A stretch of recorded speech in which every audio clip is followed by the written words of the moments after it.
2024년 7월 26일 금요일 경제뉴스 매일 브리핑을 시작하겠습니다.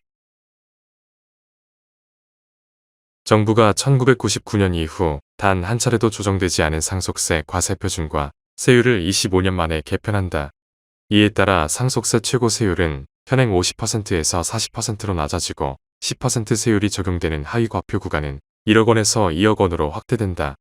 상속세 자녀 공제 금액도 자녀 1인당 5천만 원에서 5억 원으로 대폭 상향된다. 정부는 다음 달 27일 국무회의에서 이번 세법 개정안을 확정한 뒤 오는 9월 2일 이전 국회에 제출할 계획이다. 종합부동산세 개정은 이번 개편안에 포함되지 않았다. 2022년에 이미 큰 폭으로 완화한 데다 최근 부동산 시장의 심리까지 고려한 결정으로 보인다.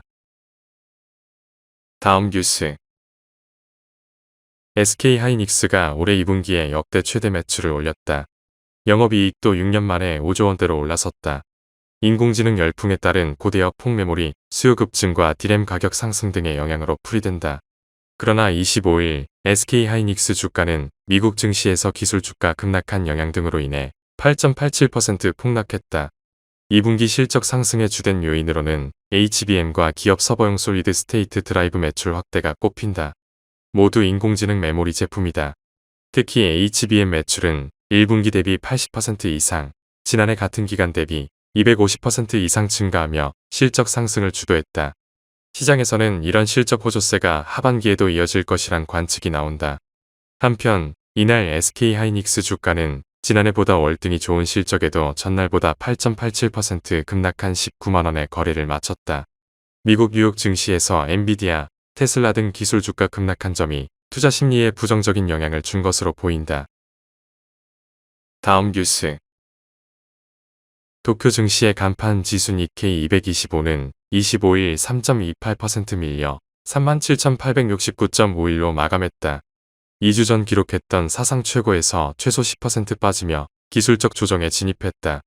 도쿄 증시의 롤러코스터 장세는 간밤 뉴욕발 기술주 매도세 때문이다. 기술주 중심의 나스닥 지수가 거의 4% 가까이 밀려 2022년 이후 최악의 하루를 보냈고 도쿄 증시도 날벼락을 맞았다. 끝없이 계속될 것만 같았던 엔저로 반전할 조짐을 보이면서 주가를 끌어내렸다. 일본과 미국의 금리 격차가 마침내 축소될 것이라는 기대감이 커지며 엔화는 지난 2주 동안 5% 넘게 올랐고 수출 기업의 주가 발목을 잡았다. 게다가 주가 하락 자체가 엔화 강세를 더욱 부추기는 구도도 있다고 니혼 게이자이 신문은 설명했다. 다음 뉴스. 로빈후드와 함께 미국 온라인 증권거래 플랫폼 모바일 트레이딩 서비스 양대 강자로 꼽혀온 위블의 국내 진출 시도가 무산됐다. 구체적으로는 위블의 수익화 방식이 국내 규제와 성격이 맞지 않아 금융당국이 난색을 표했던 것으로 전해진다. 미국에서 위블은 투자자에게 거래 수수료를 부과하지 않는 대신 시장 조성자인 대형 브로커에게 수수료를 수취해 이익을 얻는 투자자 주식 주문 정보 판매 방식을 활용하고 있다.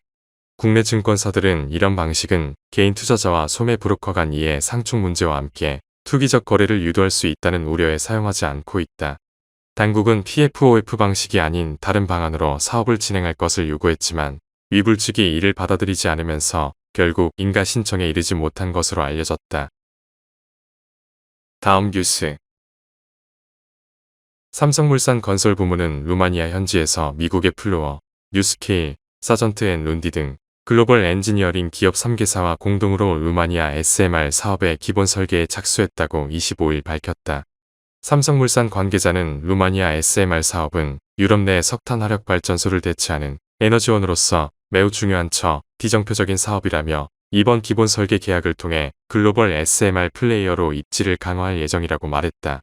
삼성물산은 미국 원자력규제위원회로부터 유일하게 승인받은 SMR 기술을 보유한 뉴스케일과 협업을 통해 동유럽을 비롯한 아시아 등 글로벌 시장에서 주도권 선점과 사업 확대를 이어나갈 예정이다.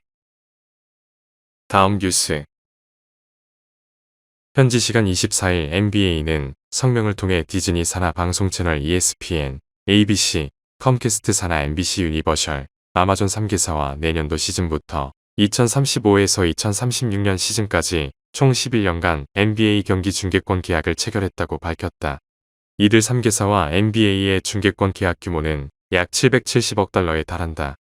기존의 40년 가까이 NBA 경기 중계 계약을 갱신해온 워너브라더스 디스커버리 산하 TNT 스포츠는 연간 18억 달러 지불을 제안했지만 NBA 측이 아마존의 스트리밍 서비스 프라임 비디오에서 제안한 시청자 저변 확대와 접근성 극대화란 점에서 아마존의 손을 들어준 것으로 전해졌다. 최근 미국에선 다수 OTT 플랫폼이 출연하면서 구독자 확보 경쟁이 치열해진 OTT 회사들도 스포츠 경기 생중계를 활용해 구독자를 최대한 확보하려고 하고 있다고 워싱턴 포스트는 전했다. 다음 뉴스. 애플 전문 애널리스트로 유명한 데만 TF 인터내셔널 증권의 거민치는 지난 현지 시간 24일 X의 삼성전자가 빠르면 2026년부터 애플 아이폰용으로 이미지 센서를 공급할 것으로 예상된다고 밝혔다. 그는 이로써 수년간에 걸친 소니의 독점이 깨진다고 밝혔다. 이미지 센서는 시스템 반도체로 스마트폰의 눈으로 불린다. 카메라 렌즈로 들어온 빛을 디지털 신호로 바꿔 이미지를 생성하는 역할을 한다. 소니는 세계 이미지 센서 시장에서 압도적인 점유율을 보이고 있으며 삼성전자는 그 뒤를 추격하고 있다. 다음 뉴스. 134년 역사의 미국 가구 및 전자제품 소매업체 콘스 홈플러스가 파산 보호를 신청했다. 소비자들이 지갑을 열지 않으면서 실적이 악화한 탓이다. 이에 따라 미국 플로리다, 텍사스, 애리조나, 콜로라도, 루이지애나, 버지니아, 노스캐롤라이나 등 13개 주에 걸쳐 73개의 홈플러스 매장을 폐쇄하기로 했다. 전체 15개 주 170개 매장 가운데 42%에 해당하는 규모다. 콘스의 매출은 코로나19 팬데믹이 한창이었던 2020년엔 미국에서 리모델링이 유행하며 크게 늘었지만 이후 인플레이션이 급등하며 급격히 둔화했다. 한편 팬데믹 이후 어려움을 겪고 있는 소매업체는 콘스뿐이 아니다. 베드베스 앤드 비욘드, 제트 갈레리, 미첼 골드 플러스 바 빌리엄스가 지난해 파산 보호를 신청하고 매장을 폐쇄했다. 올해 들어서도 빅로츠가 운영 중단 및 140개 매장 폐쇄를 경고했다. 웨이페어는 인력을 삭감하고 있다. 다음 뉴스.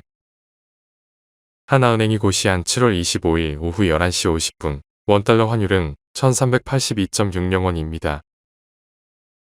시청해주셔서 감사합니다. 더 좋은 영상을 위해 구독, 좋아요 부탁드립니다.